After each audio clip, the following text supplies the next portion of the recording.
Well, I wasn't surprised, basically, knowing that John Dorsey had been a guy that brought Kareem Hunt in to Kansas City and had a relationship with him. And then we knew at some point someone was going to pull the trigger and sign Kareem Hunt to a contract because he's such a talented running back. And it's one thing to understand, listen, what Kareem Hunt did was despicable, and it's unacceptable on any level.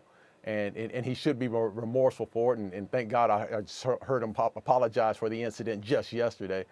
But at the same time, this league is about talent and acquiring as much talent as you possibly can. And even though the crime that was committed was awful, you just knew at some point the talent that he has, the talent that Kareem Hunt has, that someone was going to say, look, we need this guy on our football team. We'll find a way to monitor him and find a way to put guidelines in front of him and do the things that he needs to do as far as getting right and getting help. But at the same time, they want guys like Kareem Hunt on the football team because he helps them win games.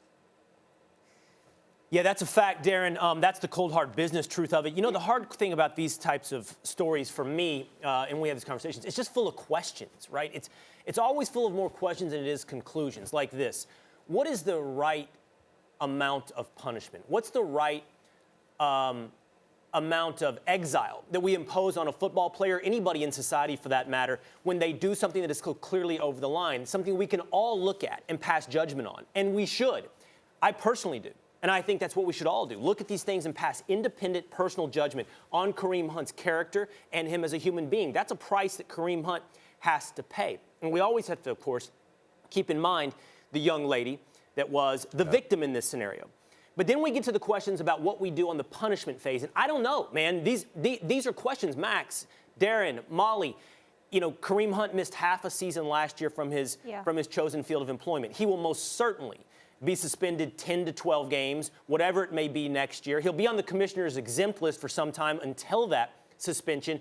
What is the amount of time that's appropriate to impose on somebody away from their chosen profession? I do believe in second chances. I don't just believe in second chances, Max. I believe that you should probably be put in the best situation to succeed. Mm-hmm. And if this is what you're good at, you should probably return to that so that you are a productive member of society. I just don't know what we want and what's right as a society to put on football players who clearly have gone over the line. I have two letters in mind. I have KC and I have CK. First of all, KC. The Kansas City Chiefs deserve a lot of credit here because they were in the middle of what they hoped to be a Super Bowl season, and they came within a pre-snap penalty of getting there. And they made a choice to do what they felt was the right thing under inconvenient circumstances. And they deserve credit for that because Will and Darren, however long is too soon, or if what's the punishment, and do people deserve second chances? Okay, those are legitimate points for discussion and maybe debate and stuff for people to think about. But certainly the team that employs him at the time, where the video comes out, and at first he's not forthright about it, et cetera. They said, no, right now, we're putting this above our chances to win the Super Bowl. Good for KC. And then CK. That's right, I'm going to talk about Colin Kaepernick. A lot of second chances for a lot of players, almost no matter what they do, and I'm not going to and others will not let people forget about this, except for a guy who decided to make a peaceful protest and not engage in a ceremony that was not compulsory.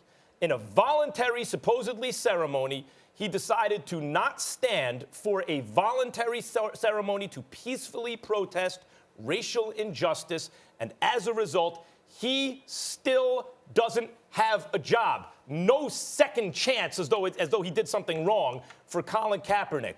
But literally, almost everyone else who gets in trouble, almost for no matter what it is, even when the league says, hey, we're going to place an emphasis on domestic violence, et cetera, second chances, the only question is when and how long and how much, et cetera.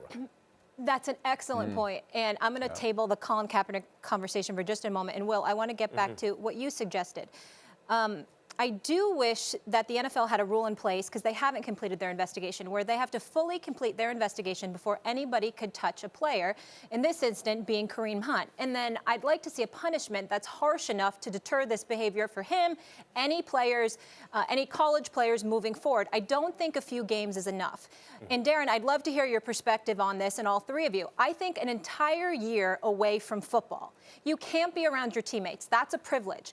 And you should be able to rehabilitate, get in therapy, face your demons. Then if you follow that protocol, then you get a second chance. A second chance, just one, and then moving on, zero tolerance. That's what I would propose. Darren, I don't know if you want to jump in there. I'd love to respond to those 2 points really quickly, Darren, if you're good. Go ahead. Well, so I love how you came with specifics, Molly. Here would be my 2 responses to that. Okay. Number one, the first thing you offer is that you'd like to see the league complete an investigation Yes. before another team touches a player. Yes. Here's And what I realize there's a video.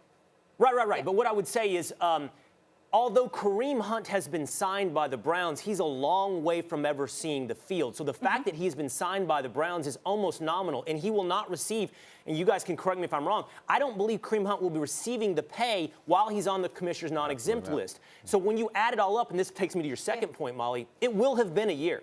It'll be the second half of the 2018 season, and then whatever amount of time he spends on the commissioner exempt list, it may all be in the offseason, and then the amount of his suspension, which most people are suggesting it's going to be over the baseline of 6 games. Let's put it at 10. You add that all up, that's a full year.